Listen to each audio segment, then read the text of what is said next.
Komið sæl. Við höldum áfram að skoða staðalform. Nú ætlum við að líta á litlar tölur. Í síðasta myndbandi vorum við með stórar tölur, en skoðum þær litlu núna. Staðalform er ennþá með þessum hætti, þar að segja að það er skrifað þannig að fyrst kemur alltaf tala á bilinu 1 til 10, síðan kemur 10 í einhverju veldi, þar sem að veldi segir hversu mörg sæti komman færist um. Og hér er til dæmis tala 0,0003 og þið sjáu þetta er eins og við tókum fyrir í síðasta myndbandi, þegar það er einn munur og munurinn er sá að veldisvísirinn er neikvæð tala. Það er að segja þessu tilviki -4. Hér. Samt er þetta alveg eins. Fjarkinn þýðir að hún færist um 4 sæti. 1, 2, 3, 4 sæti. Þannig erum við komin með 3 sem við tala á bilinu 1 til 10. Og sinnum 10 og veldið hérna -4 þar hún færist um 4 sæti. En af hverju er þessi mínus? Jú, við getum lagt á minnið eða rifjað upp öllu heldur að þegar við erum með neikvætt veldi eins og til dæmis 5 í mínus öðru veldi að þá er hægt að skrifa það sem 1 deilt með 5 í öðru veldi. Nú á sama hátt þessi 10 hér sem er í -4 veldi er í rauninni ekkert annað en 1 deilt með 10 í 4 veldi. Þannig að þegar það stendur 3 sinnum 10 í -4 þá gæti allt einn staðið 3 sinnum 1 deilt með 10 í 4 veldi. Og 10 í 4 veldi er 10.000, þannig að hér er ég í raun að deila með 10.000 og ef ég reikna hvað 3 deilt með 10.000 er mikið þá að sjálfsögðu fæ ég út 0,0003. En aðalatriðið er þetta að staðalform er skrifað með þessum hætti sem að kemur fram að því bleikakassanum. Kommands færist um jafnmörg sæti og veldi segir tilum. Það eina sem við þurfum að muna núna og er nýtt frá því síðast er að ef þið eru með tölu sem er 0, eitthvað þá er veldið mínustala. Við skoðum eitt dæmi. Hvernig myndum við skrifa þessa tölu hér á staðalformi? Jú, við gerum einfaldlega þannig að við viljum fá kommuna á réttan stað. Hún má ekki vera hérna aftast því þá myndi standa 23 sem er ekki á bilinu 1 til 10. Við viljum hafa hana hér, þannig að standi 2,3. Getum byrjað á því. Síðan kemur sinnum 10 í einhverju veldi og nú teljum við bara hvað færum við kommuna mörg sæti. 1, 2, 3 sæti. Og þá er eðlilegt að setja 3. veldi. En muniði að þetta er tala sem er 0, eitthvað þá þarf það að vera -3. veldi. Og þannig lítur svarið út. En hvenær notum við svona litlar tölur og staðalform? Síðast var ég að segja ykkur að við getum verið að vinna með einhverjar tölur í eðlisfræði eða stjörnufræði, eins og massa jarðar eða eitthvað slíkt. Og svona litlar tölur eru líka notaðar í eðlis og kannski efnafræði, einna helst.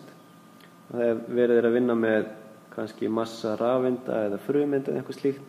Og þá er það gjarnan tölur á staðalformi mjög litlar. En höldum áfram, tökum 2 dæmi. Hér er eitt þar sem við erum beðin að skrá á staðalformi. Og einhverju gætu litið svo á að þetta væri staðalform. En munið að talan þarf að vera á bilinu 1 til 10, fyrsta talan, þessi hér. Þannig að við þurfum aðeins að laga þetta til. Nú eins og síðast þá getum við byrjað á að skrifa þessa tölu hér. Þannig að komman sé á réttum stað og haft 5,272 og það er sinnum 100. Og þetta hérna er sama talan. Nú og svo fyrir aftan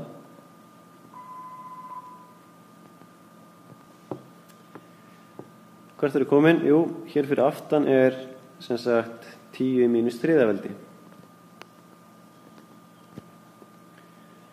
Og ef við tökum þetta saman þá erum við með töluna 5,272 og ef ég er að margfalda 10 í mínus þriðaveldi með 100, þá, af því að það eru 2 0 hérna í 100, þá hækkar þessi tala hérna 2, sem þýðir að þá fæ ég 10 í mínus fyrsta veldi.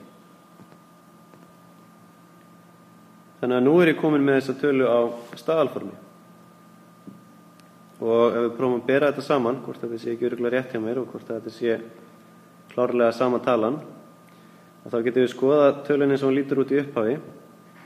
Þar stóð 527,2 sem 10 mínus þriðja. Nú ef ég ætla að breyta þessu þannig að það sé ekki á staðalformi, þá ætti ég að færa komuna 3 sæti og fá 0,5272.